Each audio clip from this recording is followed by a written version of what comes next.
नमस्कार मित्रांनो, आपल्या सर्वांचं सहर्ष स्वागत आहे GK24 या मराठी एज्युकेशनल चॅनलमध्ये. तर पहा, आरोग्य विभाग भरतीची ॲन्सर की जी आहे ती आज प्रसिद्ध झाली.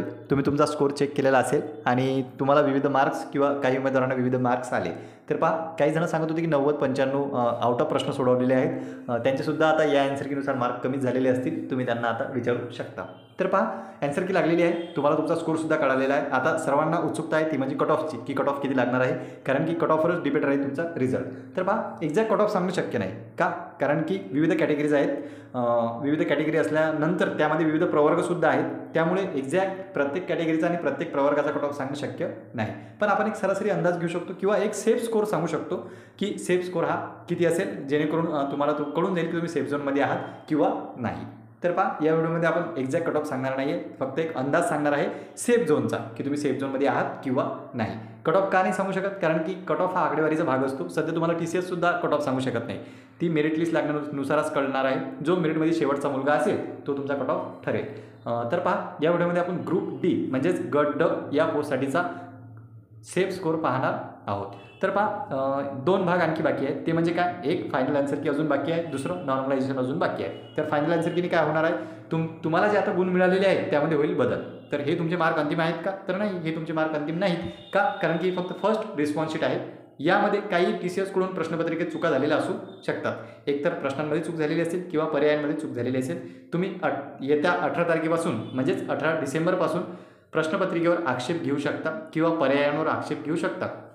त्यानंतर काय होईल, तो प्रश्न किंवा ते पर्याय किंवा पूर्णतः प्रश्न रद्द करण्यात येईल, नाही तर पर्याय बदलण्यात येईल, असा प्रकार घडणार आहे. आणि त्यानंतर लागणार आहे ती फायनल रिस्पॉन्स शीट, त्यानुसार तुमचे गुण ठरतील. दुसरं नॉर्मलायझेशन. तर पहा, काही पोस्टसाठी म्हणजे ग्रुप D ऑल पोस्टसाठी जर तुम्ही अर्ज केलेला असेल तर तुम्हाला माहिती आहे की परीक्षा जी आहे ती 1-2-3 दिवस चाललेली आहे आणि विविध शिफ्टमध्ये पेपर घेण्यात आले.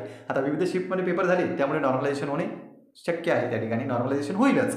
त्यामुळे नॉर्मलायझेशन झाल्यानंतर तुमचे मार्क जे आहे ते कमी होऊ शकतात आणि वाढूही शकतात. शक्यता जास्त वाढण्याचीच आहे. तुमचे मार्कांमध्ये बदल होईल.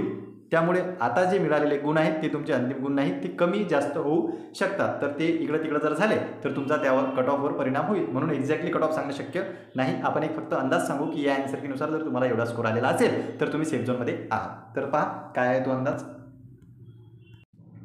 तर पहा मित्र, या ठिकाणी आपण 3 गट केलेले आहे. एक 140, त्यानंतर आहे 120 ते 140 आणि 120 पेक्षा कमी. तर सरळ आहे, तुम्ही कॅटेगरीमध्ये असो, ओपनमध्ये असो किंवा OBCमध्ये असो, महिला वर्ग असो, आणखी इतर प्रवर्गामध्ये म्हणजे प्रकल्पग्रस्त, भूकंपग्रस्त, माजी सैनिक, हँडिकॅप वगैरे, हे जर तुम्ही कोणत्याही प्रवर्गातून येत असाल आणि कोणत्याही कॅटेगरीतून येत असाल तर तुमच्यासाठी 140 जो आहे या ठिकाणी सेफ स्कोर आहे. म्हणजे 140 प्लस जर तुम्हाला गुण असतील तर तुम्ही सेफ झोनमध्ये आहात. तुमचा रिझल्ट त्या ठिकाणी येण्याची शक्यता आहे, कारण की 140 हे चांगले गुण आहेत.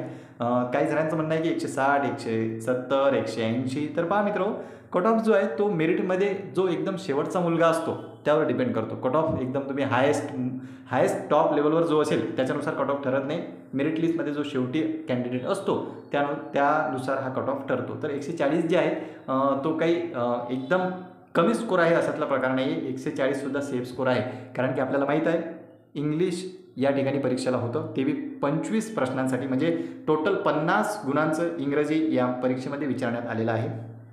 त्यानंतर मॅथ रिझनिंग आणि त्यानंतर तुम्ही पाहू शकता की मराठी व्याकरण आणि सामान्य ज्ञान. तर सामान्य ज्ञानचे प्रश्नही काही उमेदवारांचे बऱ्यापैकी चुकलेले आहेत. सामान्य ज्ञानमध्ये बऱ्याच मुलांचा स्कोर जो आहे तो घसरलेला दिसतो. आपण ॲन्सर कीचं जर ॲनालिसिस केलं तर तुम्ही किंवा तुमच्या मित्रांची जर ॲन्सर की तुम्ही बघितली तर सामान्य ज्ञान पैकीच्या पैकी या ठिकाणी घेणं थोडं कठीण होतं. त्यामुळे पहा, काही जण म्हणत असतील की बाबा पैकीच्या पैकी आपण घेऊ शकतो. तर सोपा पेपर जरी दिसत असला तरी सिले मिस्टेक ज्या आहेत त्या होतात मित्र हो. त्यामुळे आपला स्कोर जो आहे तो घसरत जातो, एक प्रश्न कमी होतो आणि आपला स्कोरसुद्धा घसरत जातो. तर 140 प्लस जर तुम्ही असाल तर तुम्ही सेफ झोनमध्ये आहात, चिंता करण्याची गरज नाही. तुमचा रिझल्ट त्या ठिकाणी येण्याची शक्यता आहे. तर रिझल्ट लागेलच का, तर नाही, रिझल्ट लागेल याची गॅरंटी नाही आहे. पण 140 प्लस हा सेफ स्कोर आहे. त्यानंतर पहा, 120 ते 140 या दरम्यान असणाऱ्यांचं काय. आता तुम्ही कोणत्याही कॅटेगरीतून येऊ, कोणत्याही प्रवर्गातून येऊ, 120 ते 140 आहे यांचं आपण काहीच सांगू शकत नाही. यामध्ये आता काय होणार आहे, 120 ते 140 दरम्यान बरेच उमेदवार आहेत, पण त्यांचं या ठिकाणी काय होईल, ते सिलेक्ट होतील की नाही होतील, ते ग्रीन झोनमध्ये जातील की रेड झोनमध्ये जातील, याबद्दल आपण सांगू शकत नाही. त्यांचं काय होणार आहे ते फायनल ॲन्सर की लागेल. त्यानंतर नॉर्मलायझेशन होईल. त्यामध्ये जर तुमचे मार्क वाढले वगैरे तर तुम्ही त्या ठिकाणी रिझल्टमध्ये येऊ शकता. तर पहा मित्र, सत्य परिस्थिती आपल्याला स्वीकारावीच लागेल. आपण जर म्हणत असू की 120वर 110वर जर तुम्हाला कोणी सांगत असेल की तुमचं रिझल्टमध्ये नाव येऊ शकते तर मुळीच नाही, कारण की पेपरची पातळी जी आहे ती एवढीही सो कठीण स्वरूपाचा पेपर नव्हता की तुम्ही 120 त्या ठिकाणी गुण घेऊन सिलेक्ट होसाल अशातला प्रकार नाही आहे. भरपूर अर्ज परीक्षेसाठी आलेले आहेत, भरपूर विद्यार्थी आहेत जे तयारी करत आहात. तर तुम्ही पाहू शकता प्रश्न तुम्हाला बघितल्यासारखे किंवा वाचल्यासारखे दिसतात, फक्त काही मिस्टेकमुळं तुमचे प्रश्न त्या ठिकाणी चुकतात. तर 120पेक्षा जर तुम्हाला कमी असतील तर तुम्ही डायरेक्ट रेड झोनमध्ये आहात. तुमचे त्या ठिकाणी चान्सेस फार कमी आहे. तुम्ही प्रवर्गातून कॅटेगरीतून येत असाल तर त्या ठिकाणी पाहू शकता मार्क जर वाढले वगैरे काही झाले तर होऊ शकते तुमचं. पण 120 मी माझ्यामध्ये तर रेड झोनमध्ये आहे. 120 म्हणजे कमी स्कोर आहे तुमचा. 120च्या खाली जर तुम्ही असाल तर तुम्ही रेड झोनमध्ये आहात. 120 ते 140 सांगता येत नाही काय होऊ शकते ते, आणि 140 प्लस जर असाल तर तुम्ही सेफ झोनमध्ये आहात. तर पहा मित्र, या व्हिडिओमध्ये आपण एक अंदाज सांगण्याचा प्रयत्न केला.